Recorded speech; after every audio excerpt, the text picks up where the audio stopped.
Hello friends, welcome to my channel Let's Teach for Strong Year Basics। मैं हूँ उदिता और आज हम अपनी क्लास में पढ़ते हैं भाषा के बारे में।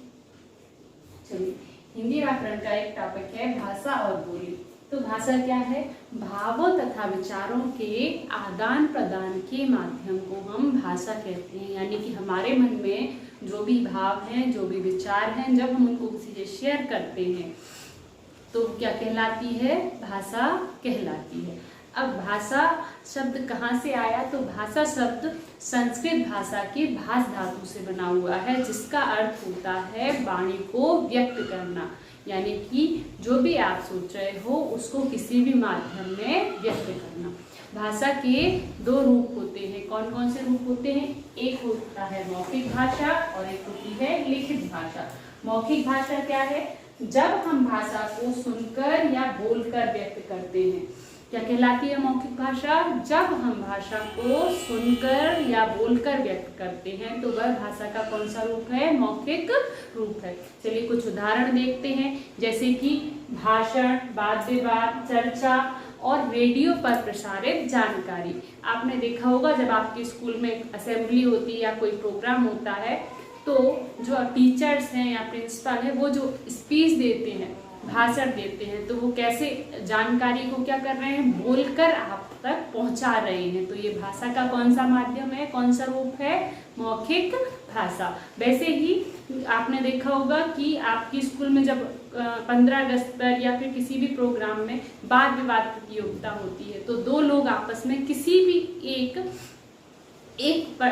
टॉपिक पर बात कर रहे हैं। दोनों का बात करने का माध्यम क्या है? बोलना, मौखिक।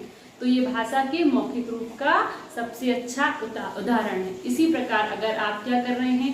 गाने सुन रहे हैं, रेडियो पर समाचार सुन रहे हैं और बहुत सारी ऐसी चीजें जिनको आप सुनकर ग्रहण कर रहे हैं, वो सब मौखिक भाषा के अंतर्गत आती हैं। चलिए, भाषा का दूसरा रूप है लिखित भाषा। जब हम अपने विचारों को लिखकर या पढ़कर व्यक्त करते हैं, क्या करके? लिखकर या पढ़कर व्यक्त करते हैं, तो वो कौन सा रूप है? वो भाषा का लिखित रूप है। जैसे कि आप क्या कर रहे हैं? प्रश्न पत्र को हल कर रहे हैं। आपके जब एग्जाम होते हैं तो आपको एक प्रश्न पत्र मिलता है, आप क्या करते हैं? उसमें से प्रश्न को पढ़ते हैं और उसका उत्तर लिखते हैं। तो भाषा के कौन से रूप का उदाहरण है? लिखित रूप। फिर जैसे कि पत्र, कोई भी लेटर, समाचार पत्र, यानी कि जो आप यहाँ न्यूज़पेपर आता है, ईमेल, व्हाट्सएप मैसेजेस, ये सब क्या है? लिखित भाषा के उदाहरण हैं। तो हमने आज क्या पढ़ा? भाषा क्या होती है, भाषा के कितने रूप हैं। चलिए अब हम एक छोटा सा अंतर देखते हैं कि लिखित भाषा और मौखिक भाषा में क्या अंतर है। तो यहाँ देखें, लिखित जो मौखिक भाषा है उसको हम सुनकर और बोलकर व्यक्त करते हैं, जबकि लिखित भाषा को हम पढ़कर और लिखकर व्यक्त करते हैं। मौखिक भाषा के उदाहरण है भाषण, वाद विवाद, चर्चा, रेडियो पर प्रसारित जानकारी और भी बहुत सारे। इसके अलावा लिखित भाषा के पत्र, समाचार पत्र, ईमेल, व्हाट्सएप मैसेजेस आदि। अब मौखिक भाषा है उसको हम बहुत अधिक समय तक संभाल कर नहीं रख सकते, जबकि जो लिखित भाषा है उसको हम बहुत अधिक समय तक तथा कई रूपों में संभाल कर रख सकते हैं। हेलो फ्रेंड्स, अभी तक हमने अपने लेक्चर में पढ़ा था कि भाषा क्या होती है, इसके रूप क्या होते हैं। अब हम पढ़ेंगे कि हमारे भारत में कौन कौन सी भाषाएं हैं जिनको संविधान द्वारा मान्यता प्राप्त है। वैसे हमारे भारत में बहुत सारी भाषाएं बोली जाती हैं, लेकिन इनमें से कुछ ऐसी भाषाएं हैं जिनको संविधान द्वारा मान्यता प्राप्त है। चलिए, तो अभी तक पहले हमारे भारत में 18 भाषाओं को संविधान द्वारा मान्यता प्राप्त थी, लेकिन इनमें अब 4 बोलियों को जोड़कर अब कुल 22 भाषाएं ऐसी हैं जिनको संविधान द्वारा मान्यता प्राप्त है।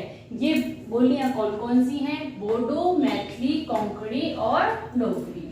तो पहले हमारे भारत में कितनी भाषाएं प्रचलित थी? 18। अब इनमें कितनी भाषाओं को, कितनी बोलियों को और जोड़ दिया गया? इनमें 4 बोलियों को और जोड़ दिया गया। इस प्रकार अब हमारे भारत में कुल 22 भाषाएं हैं जिनको संविधान द्वारा मान्यता प्राप्त है। ये भाषाएं कौन सी हम देखते हैं?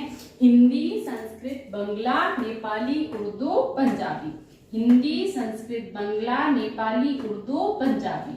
फिर असमिया, संथाली, सिंधी, मणिपुरी, तमिल, तेलुगु। असमिया, संथाली, सिंधी, मणिपुरी, तमिल, तेलुगु।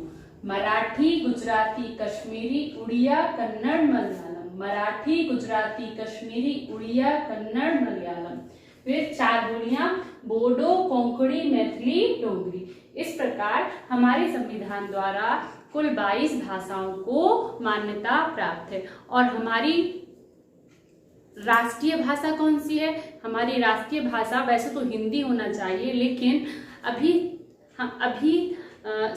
जो हिंदी है उसको राजभाषा के रूप में ही स्वीकार किया गया है, क्योंकि जो हिंदी भाषा है वो हमारे भारत के अधिकतर राज्यों में बोली जाती है और जितने भी हम राजकीय कार्य करते हैं या प्रशासनिक कार्य करते हैं वो उसमें हिंदी भाषा का ही प्रयोग करते हैं। इसलिए हमारी राजकीय भाषा क्या है? हिंदी है। अगर आपको वीडियो पसंद आया हो तो प्लीज़ लाइक एंड सब्सक्राइब करें।